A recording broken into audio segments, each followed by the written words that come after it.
मेरे साथ सचिन शर्मा जी स्टूडियो में मौजूद हैं। लगातार वो हमको जानकारियां देते रहे हैं, विदेशी मामलों के जानकार हैं। बहुत बहुत स्वागत है आपका।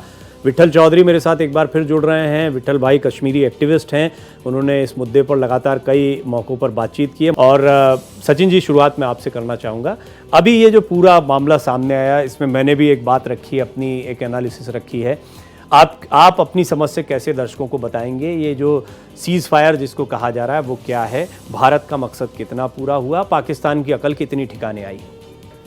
देखिए, मैं पिछले 5 दिन से विभिन्न चैनल्स पे एक ही बात बोल रहा हूँ कि पाकिस्तान इस टाइम जर्जर हालत में है। पाकिस्तान के पास ज़्यादा कुछ करने के लिए नहीं है। अगर आप उसको वॉर फ्रंट पे देखते हैं, या आप उसको डिप्लोमेसी फ्रंट पे देखते हैं, या आप उसको फाइनेंशियल फ्रंट पे देखते हैं, या आप उसको इकोनॉमिक फ्रंट पे देखते हैं, पाकिस्तान इस समय बहुत ही नाजुक स्थिति में है।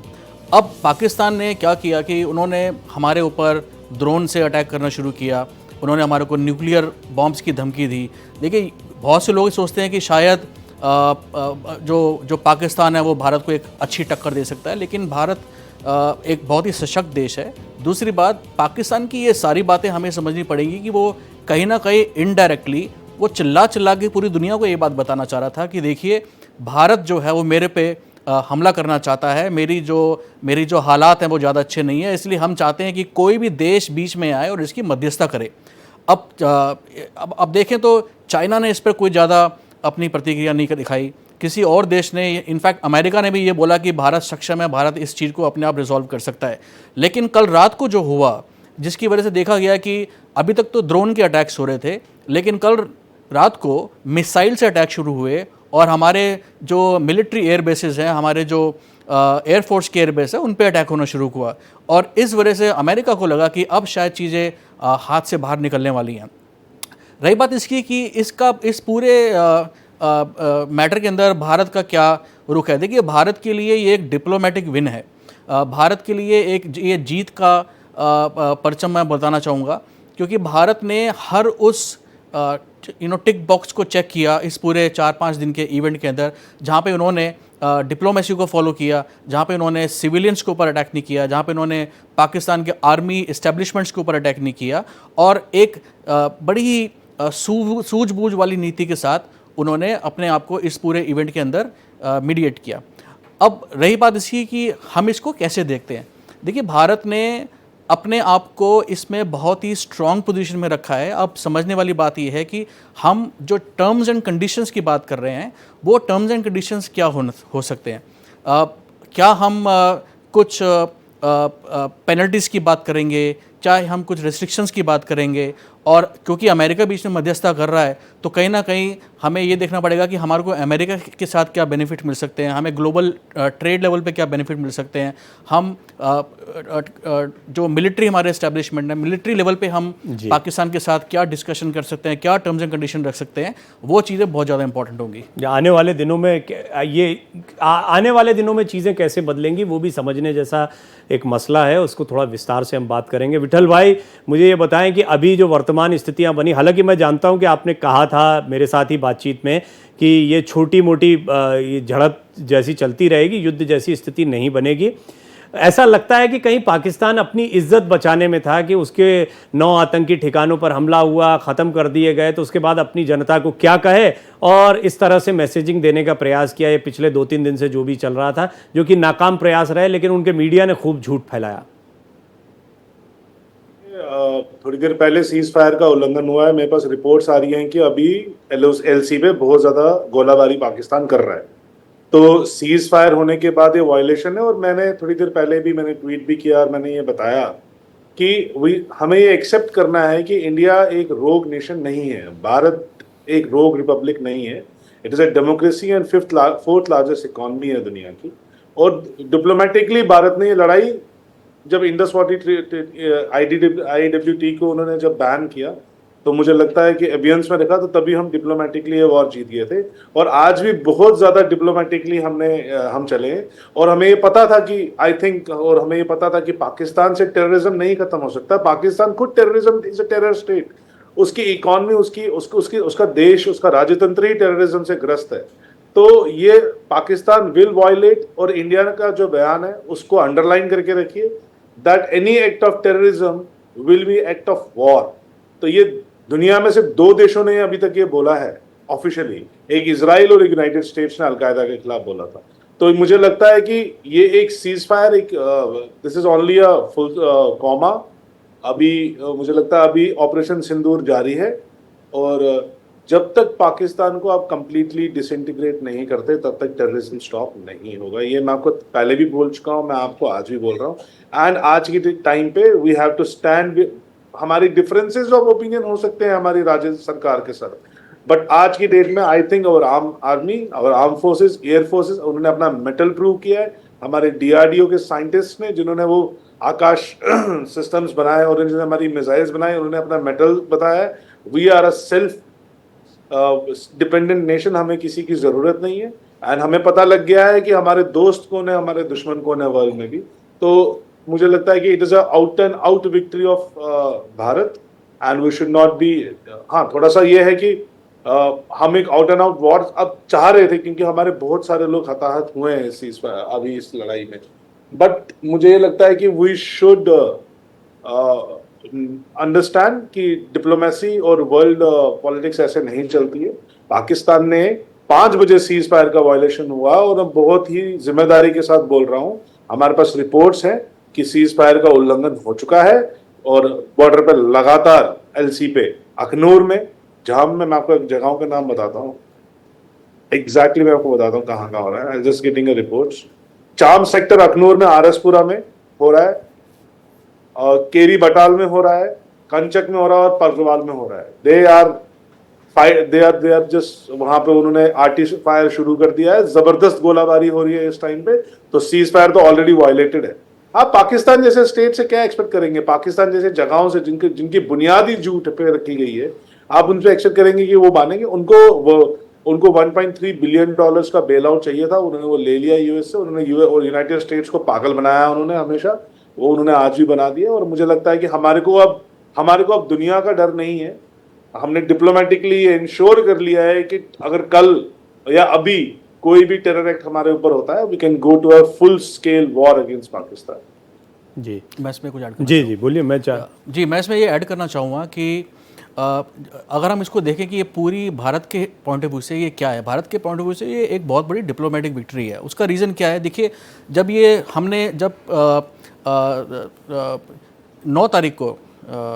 7 तारीख को जब हमने अटैक किया था, तो हमने पाकिस्तान के टेरर कैंप्स पे अटैक किया था। और आपने देखा होगा कि अगले दिन जो अजहर मसूद है, उनका एक बयान भी आया था कि काश मैं भी मारा जाता। और वहाँ पे उनके 10 परिवार के लोगों के हमने उनके वो भी देखे वहाँ पे डेड बॉडीज़। इससे एक बात हमने एक्सपोज कर दी है पूरे वर्ल्ड लेवल पे कि पाकिस्तान जो है वो टेरर कैंप्स को चलाता है, और ये बात कहीं ना कहीं हमने एस्टैब्लिश कर दी है एविडेंस के साथ। उसके बाद आपने देखा होगा जब उनके जनाजे गए, जब उनका क्रिमेशन हुआ, तो वहाँ पे ISI और पाकिस्तान आर्मी को देखा गया। ये एक दूसरा रीज़न है कि हमने किस तरीके से पाकिस्तान को अगेन पूरे वर्ल्ड लेवल पे हमने एक्सपोज कर दिया है।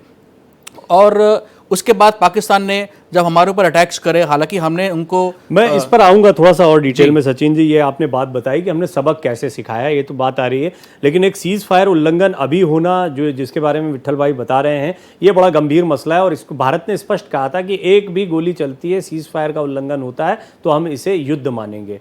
फिलहाल सीज फायर हुआ, 5 बजे से गोलीबारी नहीं होनी थी, लेकिन अभी जो खबर आ रही है, विट्ठल चौधरी कश्मीरी एक्टिविस्ट हैं, लोकल सोर्सेज से उनके पास जो रिपोर्ट्स आ रही हैं, उसमें उन्होंने कहा है कि LOC पर भारी गोलाबारी हो रही है। हमारे रिपोर्टर विकास अब्रोल ने भी ये बताया कि वहाँ पर लगातार गोलियाँ चलने की आवाज़ें आ रही हैं।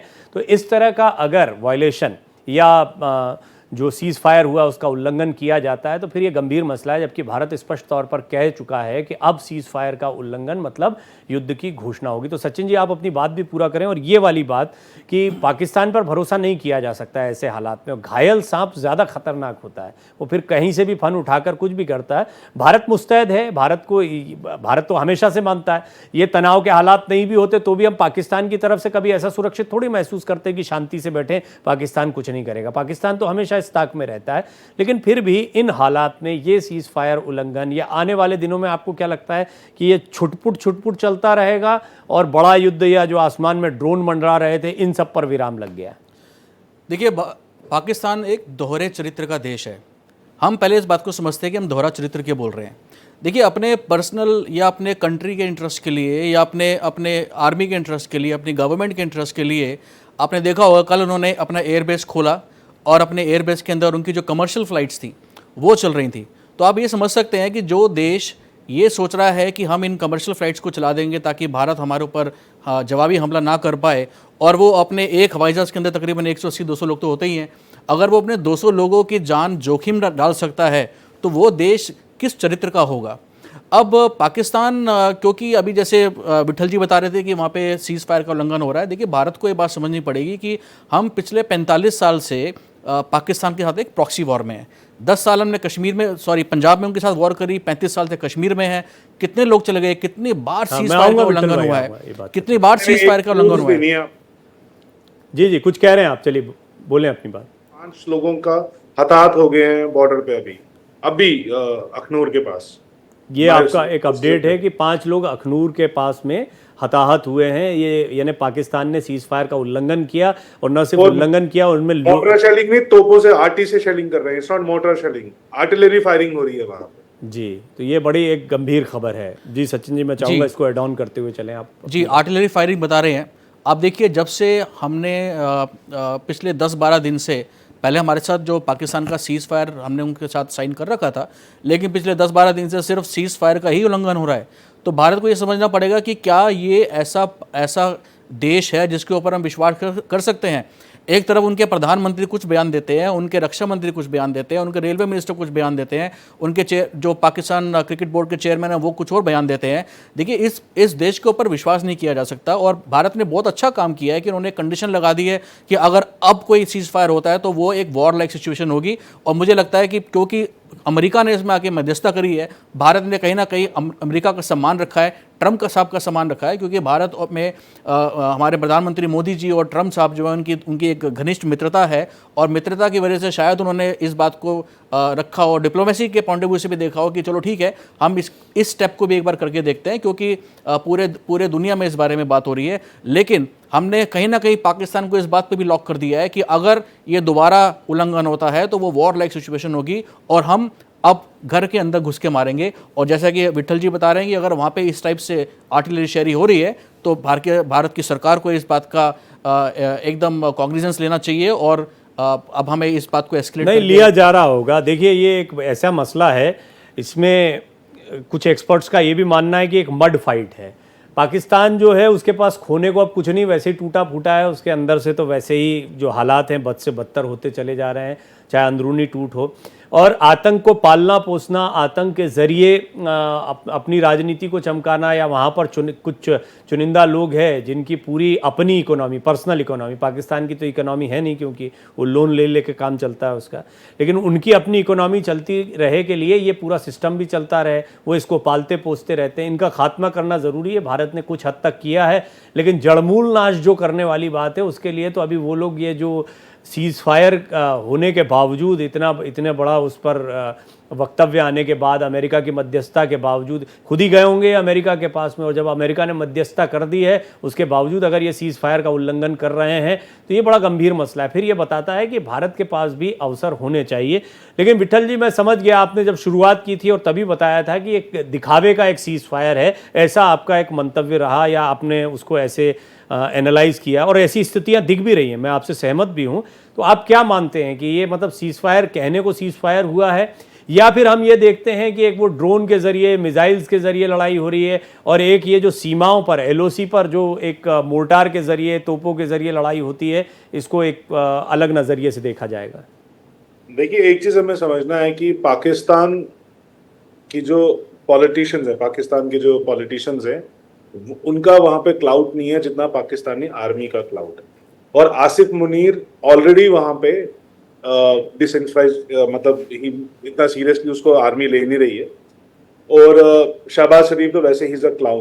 तो मुझे लगता है कि बिकॉज क्योंकि वो एक रोग स्टेट है, उन पर भरोसा करना, मैंने जैसे ही अनाउंस हुआ सीज फायर, वैसे ही मैंने एक और चैनल पे बोला था ये बात कि ये सब ज़्यादा टाइम नहीं चलेगा, क्योंकि पाकिस्तान पे आप भरोसा ही नहीं कर सकते। उनका पूरा सिस्टम ही भारत के अगेंस्ट चलता है और वो सीज फायर नहीं करेंगे। वो अपने आप को गाजी बोलते हैं, वो गजवाए हिंद के लिए निकले हैं। वो भारत के साथ बिल्कुल ही प्रत्यक्ष अप्रत्यक्ष रूप में लड़ाई करते रहेंगे। और ये terror आप attack- सही कह रहे हैं। मैं थोड़ा और डिटेल में इसको समझूंगा। जिस अमेरिका को अभी 2 दिन पहले ये कोस रहे हों, जिस अमेरिका के खिलाफ बोल रहे हों, उस अमेरिका के पास मध्यस्थता को जाए, उसकी बात सुन ले। आपने बिल्कुल ठीक कहा। आईएमएफ जो ये इंटरनेशनल मॉनिटरी फंड है ना, ये भी लॉबीज से चलता है। तो कुछ लॉबीज हैं जो ऐसे पाकिस्तान जैसे देशों को पालते पोसते हैं, और यहाँ पर ये पूरा माहौल बनाना कहीं ना कहीं लोन या फंड लेने की एक चतुराई या एक चालाकी हो सकती है। जैसा आपने शुरुआत में कहा, बेवकूफ़ बनाया गया है इन लोगों को,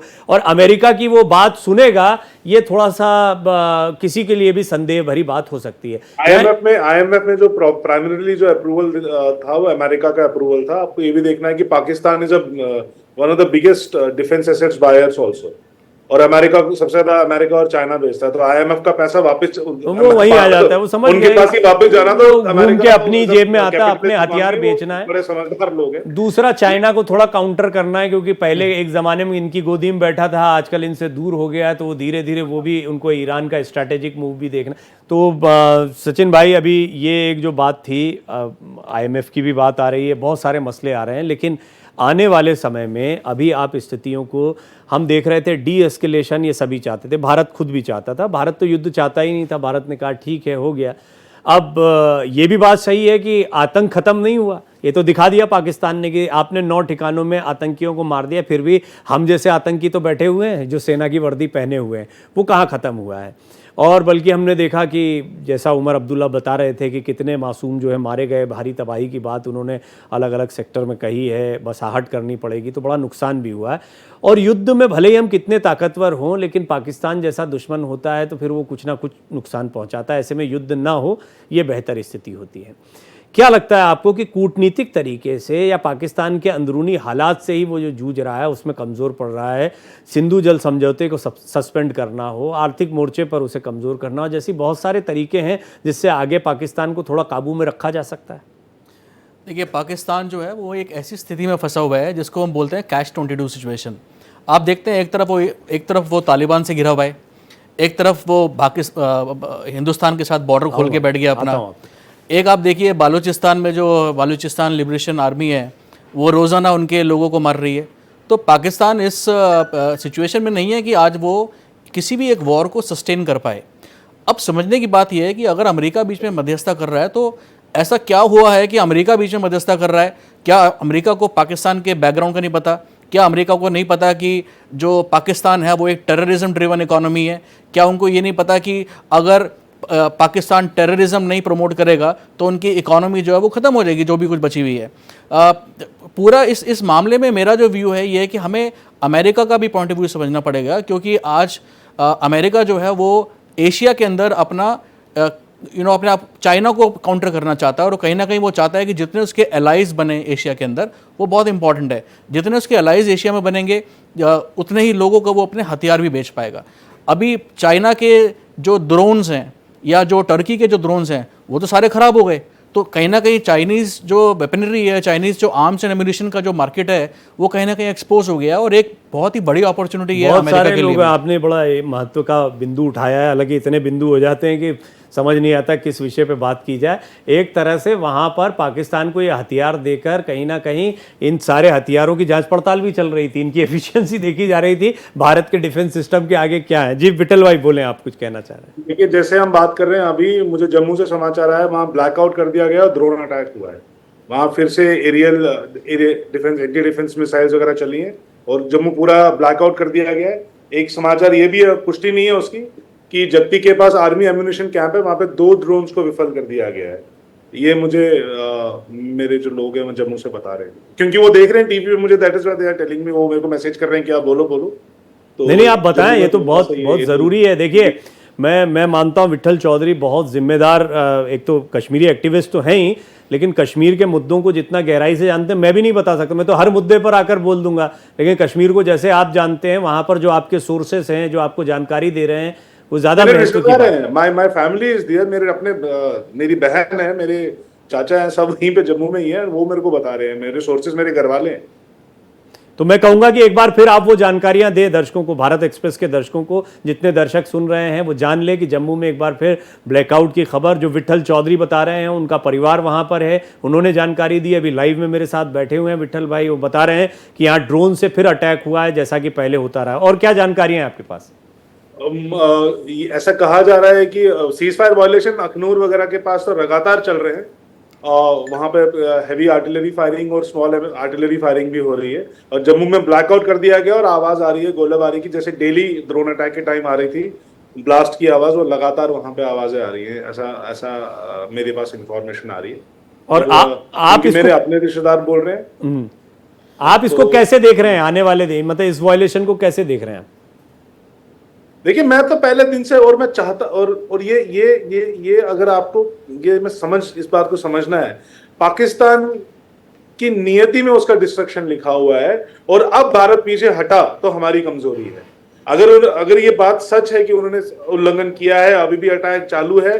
जहां तक मुझे एक और बहुत ही दुखद समाचार, जो मैं पुष्टि नहीं करूंगा, समाचार आ रहे हैं कि किसी बीएसएफ जवान हमारे हताहत हो चुके हैं, बट अगर ऐसा है तो मुझे लगता है अभी डिसाइसिव वॉर करना है, हमें रुकना नहीं है। We have to fight it off completely, और डिसइंटीग्रेशन ऑफ पाकिस्तान के सिवा हमारे पास कोई और चारा नहीं है, क्योंकि ये रोग स्टेट है, ये गजवाए हिंद पे निकले हुए हैं, ये बेवकूफ लोग हैं, ये और बदनीयत लोग हैं। मुझे लग रहा है इनका डिसइंटीग्रेशन हमारा, इनकी नियति है और वो हो जाना चाहिए। इस क्रिटिकल जंक्चर पर देखिए, एक मेरे साथ बहुत ही रक्षा विशेषज्ञ के तौर पर बड़ा चेहरा भी हैं, बड़े अच्छे जानकार हैं, major general Shashi Asthana. General Asthana से हम काफ़ी बात करते रहे हैं इस मसले पर। जनरल अस्थाना, आप ऐसे मौके पर जुड़े हैं जब विट्ठल चौधरी, जो कि खुद कश्मीर से हैं, उनका परिवार अभी भी वहीं पर है और उनको लगातार रिपोर्ट्स मिल रही है कि वहाँ पर ड्रोन अटैक एक बार फिर हुआ है, वहाँ ब्लैकआउट कर दिया गया है, सीज फायर का ज़बरदस्त उल्लंघन है। सीज फायर कहने के बाद में ये सब अगर हो रहा है तो इन परिस्थितियों को आप कैसे एनालाइज करेंगे?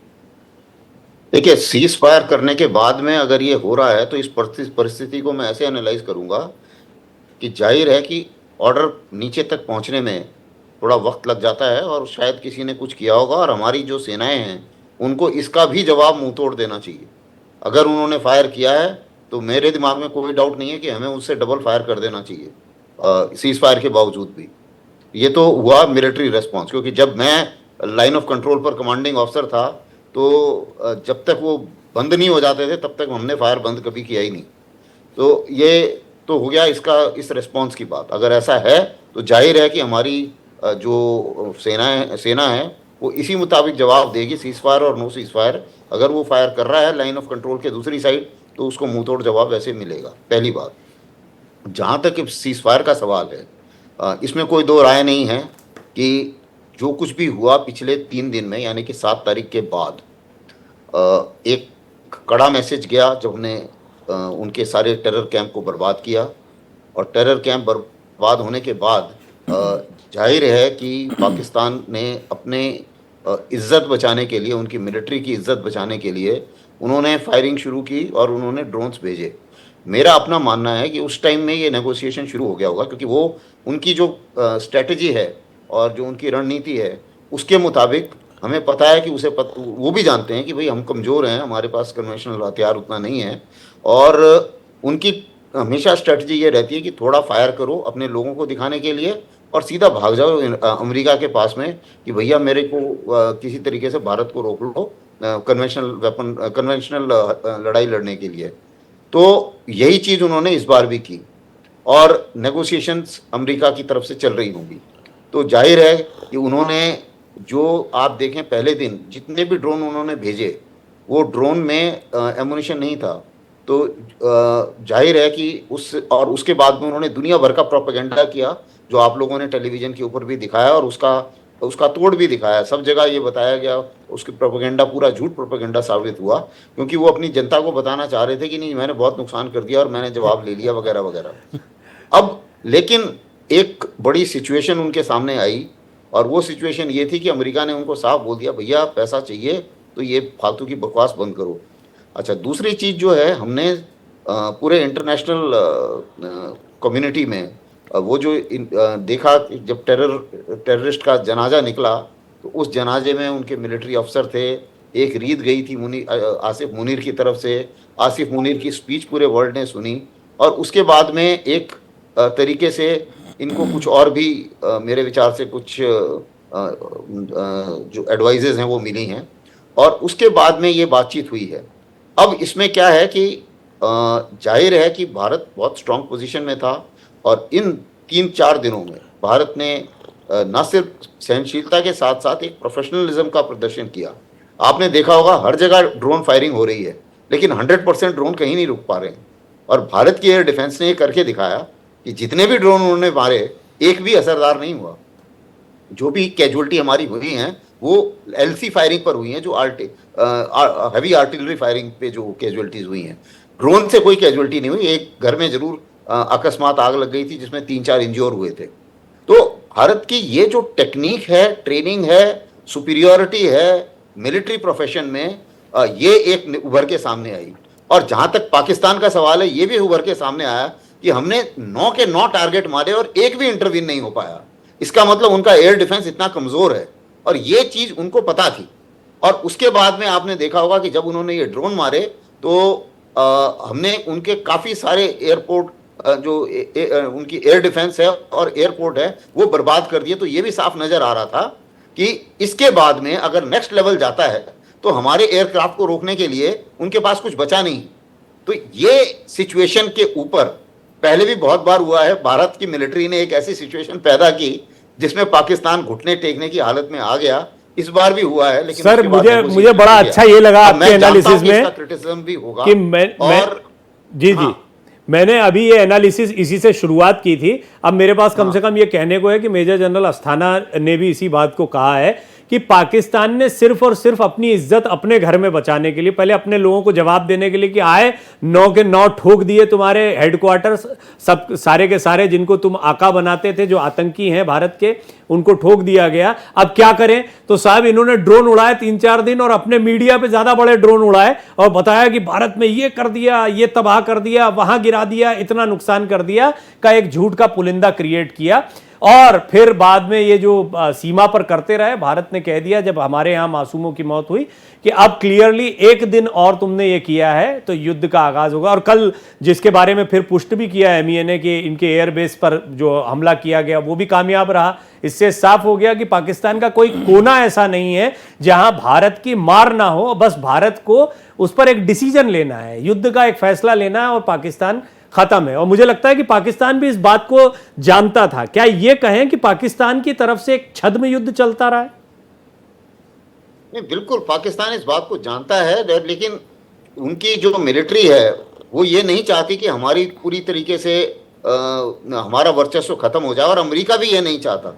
अभी देखिए अमेरिका का ये दुधारा वो है, अमेरिका हर चीज़ हमें, ऐसा नहीं है कि अमेरिका ने बहुत बड़ा हमारे ऊपर एहसान किया है या हर चीज़ उनकी जो किया है उन्होंने अच्छा किया है। देखिए अमेरिका की एक प्रॉब्लम है कि उनको जो ये पाकिस्तान की जो स्ट्रेटजिक स्पेस है उसका इस्तेमाल करना है। अगर उन्हें ईरान में हमला करना है तो कराची पोर्ट उनको चाहिए और उसी मुताबिक अगर अलकायदा को मारना है तो भी उनको पाकिस्तान की स्पेस चाहिए।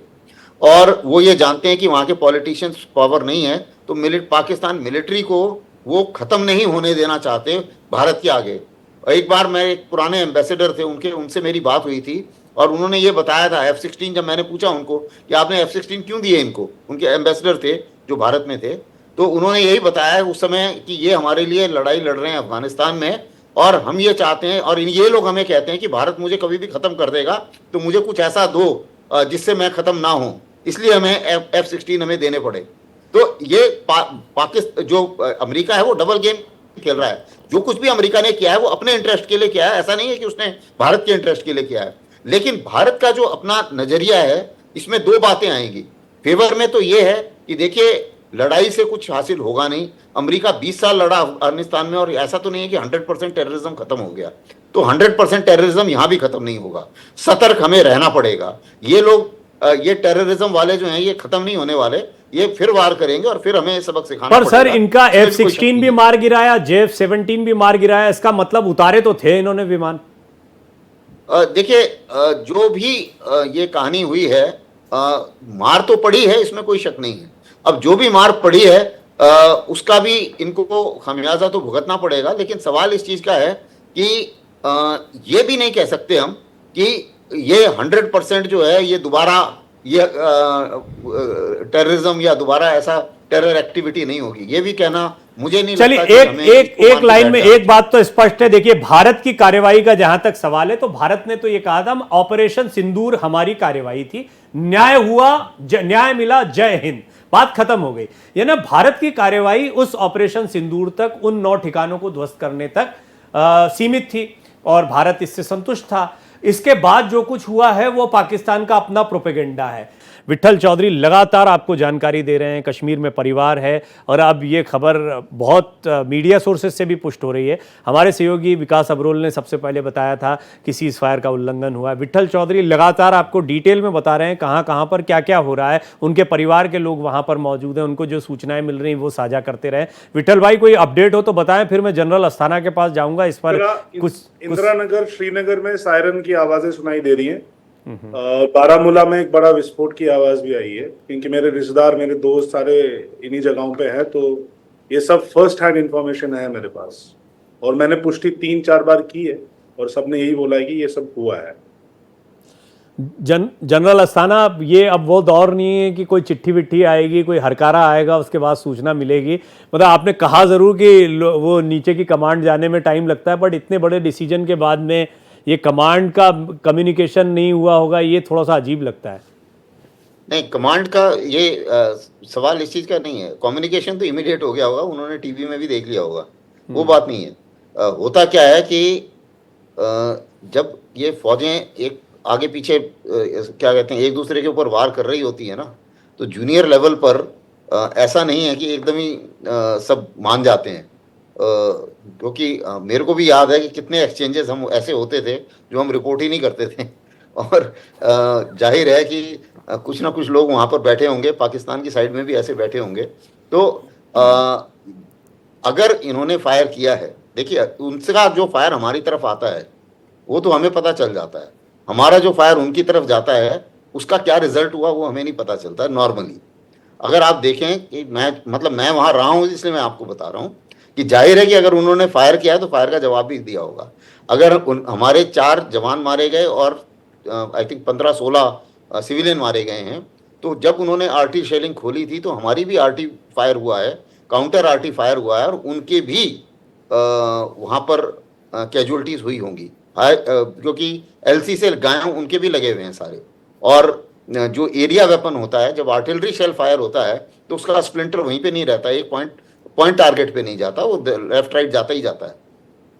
तो ये सिचुएशन है जो मेरे सहयोगी जो आप जो टेलीविजन पर जो बता रहे हैं, मैं उनकी बात से बिल्कुल सहमत हूं कि अगर ये सीज फायर का उल्लंघन हो रहा है और जैसे ही और अगर और ज़्यादा बढ़ता है तो जाहिर है कि जो हमारी फौज हैं और जो हमारे दिल्ली में भी इसकी खबर जारी होगी और इसके ऊपर कोई ना कोई एक्शन जरूर हो रहा होगा अगर ऐसा हो रहा है तो, क्योंकि मैं ओवरऑल मुझे मेरा तो नहीं है। जी मैं समझ गया। मुझे कुछ चीजें मैं जरूर बताना चाहूंगा। बोलिए कि देखिए इसमें कोई शक नहीं है कि पाकिस्तान बाज नहीं आएगा, और इसमें भी कोई शक नहीं है कि पाकिस्तान की पनिशमेंट पूरी नहीं हुई। और जो एक्शन है अभी ना सिर्फ हमें बाहर की तरफ बल्कि हमें अपने जो ओवरग्राउंड वर्कर हैं वो कहानी छोड़नी नहीं चाहिए। दूसरी चीज़ ये है कि जो ये ऑपरेशन सिंदूर है, इससे पहले हमने नॉन काइनेटिक एक्शन कई सारे लिए थे। अभी तक कोई ऐसी अनाउंसमेंट नहीं हुआ है कि उसमें से कोई चीज़ हमने बंद करी है। जो पानी का अनाउंसमेंट था, ऐसा नहीं हुआ कि हमने बोला कि जी वो हेल्ड इन अबेंस, तो अभी भी हेल्ड इन अबेंस ही है और हम चाह रहे हैं कि वो जो है उसको रीनेगोशिएट किया जाए। तो वो पानी का रोकना और बाकी के जो एक्शन लिए गए थे वो एक्शन अभी तक लागू है। अभी सिर्फ सीज फायर की बात आई, तो अगर वो बाज नहीं आता है तो जाहिर है कि दोबारा एक्शन लिया जा सकता है, और भारत ने ये साफ भी कर दिया है कि ये एक्शन हम दोबारा ले सकते हैं।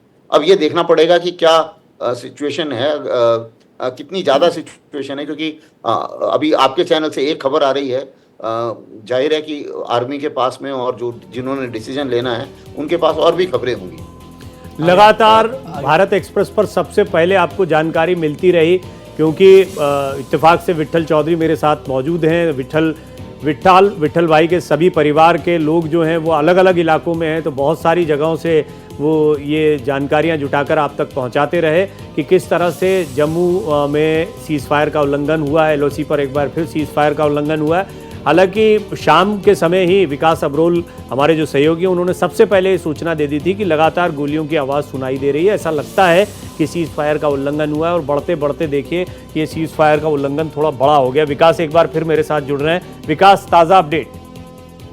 देखिए, मैं कह रहा था कि पाकिस्तान पर विश्वास नहीं कर सकते, उसने एक बार फिर से यही हरकत की है। ऐसी खबरें आ रही हैं, हालांकि मेरी आधिकारिक पुष्टि नहीं है, खबरें आ रही हैं कि नगरोटा उधमपुर एरिया में एक बार फिर से ड्रोन्स देखे गए हैं और पाकिस्तान ने एलओसी पर हैवी शेलिंग शुरू कर दी है। पाकिस्तान देखिए हमेशा डबल गेम खेलता है और इस बार भी वो ऐसे ही करने की कोशिश कर रहा है। आज दोपहर को 5 बजे के आसपास सीज फायर होता है और ठीक 5:30 बजे एक बार फिर से सीज फायर को वॉल्यूशन करता है। तो कहीं ना कहीं इस समय अब ऐसी खबरें भी आ रही सूत्रों के वाले से कि सरकार ने बीएसएफ को फुल अथॉरिटी दे दी है कि इसका मुंहतोड़ जवाब दिया जाए और बीएसएफ अब लगातार रिटेलिएट कर रही है, उनको लगातार जवाब दे रही है। लेकिन अभी जो हालात हैं, एक बार फिर से जम्मू उधमपुर इलाके में जो है ब्लैकआउट कर दिया गया है और फिलहाल अभी इस पूरी खबर पे जांच जारी है और नजर रखी जा रही है, क्योंकि देखिए अभी तक आधिकारिक पुष्टि नहीं हुई है, आधिकारिक पुष्टि का इंतजार है। लेकिन लगातार लोग जी, आप नजर बनाए रखें, विकास अपडेट लेते रहेंगे। विट्ठल भाई, इस बीच ताजा अपडेट कोई आया हो तो दर्शकों को बताएं। विकास अब्रोल भी वहां से जानकारी दे रहे हैं, पर आपके पास मल्टीपल सोर्सेज से खबर आ रही है। जम्मू कश्मीर पुलिस ने इसकी पुष्टि कर दी है कि ड्रोन अटैक हुए हैं इन जगहों पर। अच्छा, तो बाकी मैं आपको एक चीज तो क्लैरिटी के साथ और बहुत ही के साथ बताना चाहूंगा। एक चीज तो हमें ध्यान रखना है कि अब अगर इसके बाद हम निर्णायक युद्ध नहीं करेंगे तो हम दुनिया के आगे कमजोर देश कहलाया जाएगा। हमने एक चांस दे दिया, हमारे डिप्लोमेटिक कंपल्शंस, मॉरल कंपल्शंस जितने थे वो खत्म हो चुके हैं। पाकिस्तान लगातार अटैक कर रहा है, तो अभी हमें उसका जवाब, जैसा बोला गया है, पाकिस्तान के ऊपर वैसे ही जवाबदारी करनी चाहिए जो वो डिजर्व करते हैं। दूसरा सबसे इंपॉर्टेंट बात है, हमें यह भी समझना है कि जो कश्मीर में पाकिस्तान कर रहा है और जो कश्मीर की आंतरिक स्थिति है वो जिहाद की है, और जिहाद को आप पाकिस्तान को कंप्लीट डिसइंटीग्रेट भी करोगे तब भी जिहाद खत्म नहीं होगा। हमारे देश के अंदर भी बहुत सारे पाकिस्तान, हमें उसको भी खत्म करना बहुत अनिवार्य है। जैसे जनरल बिपिन रावत ने 2.5 डाई हेक्टर्स की बात की थी, वो 0.5 भारत में है और 0.5 कभी कभी 2 पे भारी हो जाता है। तो मुझे लगता है कि अभी समय है फिर से अपने देश, अपनी आर्मी, अपने सरकार के साथ खड़े होने का और ये बिलीव करने का कि हम पाकिस्तान को हरा देंगे, और हरा देंगे। पाकिस्तान में हमने उनकी कुछ नहीं है कुछ कर सकते। हाँ, मैं आपकी भावनाओं से भी वाकिफ हूँ और हम जानते हैं आप जो कह रहे हैं वो शब्दशः पूरे भारतीयों की भावनाएं, सिर्फ आपकी भावनाएं नहीं है। अभी वर्तमान परिस्थितियां जो बनी उसमें सीज फायर की जो बात हुई उसके बाद एकदम एक नई पिक्चर हमारे सामने आई है। लेकिन जनरल अस्थाना, मैं संक्षेप में सचिन जी और आप दोनों का कमेंट चाहूँगा। पहले जनरल अस्थाना, आप मुझे बताएं कि जैसा एक फिर से अगेन सिचुएशन बन रही है और ये बनती रहेगी, तो आपको लगता है कि इस पर क्या इसी तरीके से वार किया जाएगा, इसी तरीके से आगे बढ़ा जाएगा जैसे वहाँ से हमला हो रहा है, यानी बीएसएफ को जो कमांड दी गई है? देखिए, अगर उन्होंने फायरिंग की है तो मैं अपने को पैनलिस्ट की बात से सहमत हूं। इस बार हमें और ज़्यादा एक्शन लेना पड़ेगा, क्योंकि बिल्कुल मैं सहमत हूं उनकी बात से। अदरवाइज भारत जो है वो एक सॉफ्ट स्टेट माना जाएगा, क्योंकि मैच्योर्ड स्टेट और सॉफ्ट स्टेट में फ़र्क है थोड़ा सा, और सॉफ्ट स्टेट की इमेज हमारी नहीं होनी चाहिए। मैच्योर्ड स्टेट तो ठीक है, इसलिए इसमें कोई शक नहीं है कि अगर वायलेशन होता है तो भारत को और स्ट्रॉन्ग एक्शन लेना पड़ेगा। सीज फायर बोलने के बाद अगर नहीं इम्प्लीमेंट होता है तो जाहिर है कि हम उसी स्टेज पर हैं जो स्टेज पहले थी। अगर ऐसी सिचुएशन है, थोड़े ऑफिशियल अनाउंसमेंट होंगे तो और ज़्यादा हमें अंदाजा लग जाएगा। मैं ये समझ सकता हूँ, इसमें हमारी बाध्यताएं होती, ना मैं कुछ कह सकता हूँ ना एज एन एक्सपर्ट आप कुछ कह सकते हैं। सचिन जी, फिर भी आपकी राय। देखिए, मेरी राय बहुत ही सिंपल इसमें यह है कि हमने 5 बजे अनाउंस किया कि सीज़ फायर है। अभी हम 7 साढ़े 7 बजे हम फिर एक्सपीरियंस कर रहे हैं कि वहाँ पे गोलाबारी हो रही है बॉर्डर पे। हमें ये बात समझनी पड़ेगी कि पाकिस्तान एक टेररिस्ट स्टेट है और कहीं ना कहीं हमें इस चीज़ को अब रिस्पॉन्स मोड से बाहर जाने के बाद हमें अटैक मोड में जाना पड़ेगा। अभी तक हम क्या कर रहे थे, अभी तक हम एक ग्लोबल फ्रेटर्निटी के साथ काम कर रहे थे, हम उसको एमलगमेट कर रहे थे डिप्लोमेसी के साथ, और हम ये सोच रहे थे कि कहीं ना कहीं हम पाकिस्तान को एक्सपोज करेंगे पूरे वर्ल्ड फ्रेटर्निटी के सामने कि पाकिस्तान एक टेररिस्ट स्टेट है। देखिए बात बड़ी सिंपल सी है, हमारे पे अक्षरधाम अटैक हुआ, हमने कुछ नहीं किया पाकिस्तान को। हमारे ऊपर 26/11 हुआ, हमने कुछ नहीं किया। हमारे पार्लियामेंट पे अटैक हुआ, हमने कुछ नहीं किया। तो हमने कभी भी पाकिस्तान को उस सिचुएशन में लाके नहीं खड़ा किया जहां पे उसको उन चीजों की कीमत अदा करनी अब पड़ी। रियलाइज है, बहुत अच्छा पॉइंट है आपका, उनका रियलाइजेशन कराना जरूरी है कि अब तुमने ये किया तो तुम्हारे साथ क्या हो सकता है, कि तुमको अंदाजा होना चाहिए। समय इतना ही था सचिन जी, लेकिन इस पर हम आगे बातचीत करते रहेंगे। सचिन शर्मा जी आपका धन्यवाद। जनरल अस्थाना आपका बहुत बहुत धन्यवाद, आप जुड़े, आपने अपने एक्सपर्ट कमेंट दिए। विट्ठल चौधरी आपका विशेष धन्यवाद करना चाहूंगा, क्योंकि एक्सपर्ट के साथ साथ आपने एक संवाददाता की भूमिका भी मेरे लिए निभाई। बहुत बहुत धन्यवाद आपका। बने रहिए भारत एक्सप्रेस के साथ।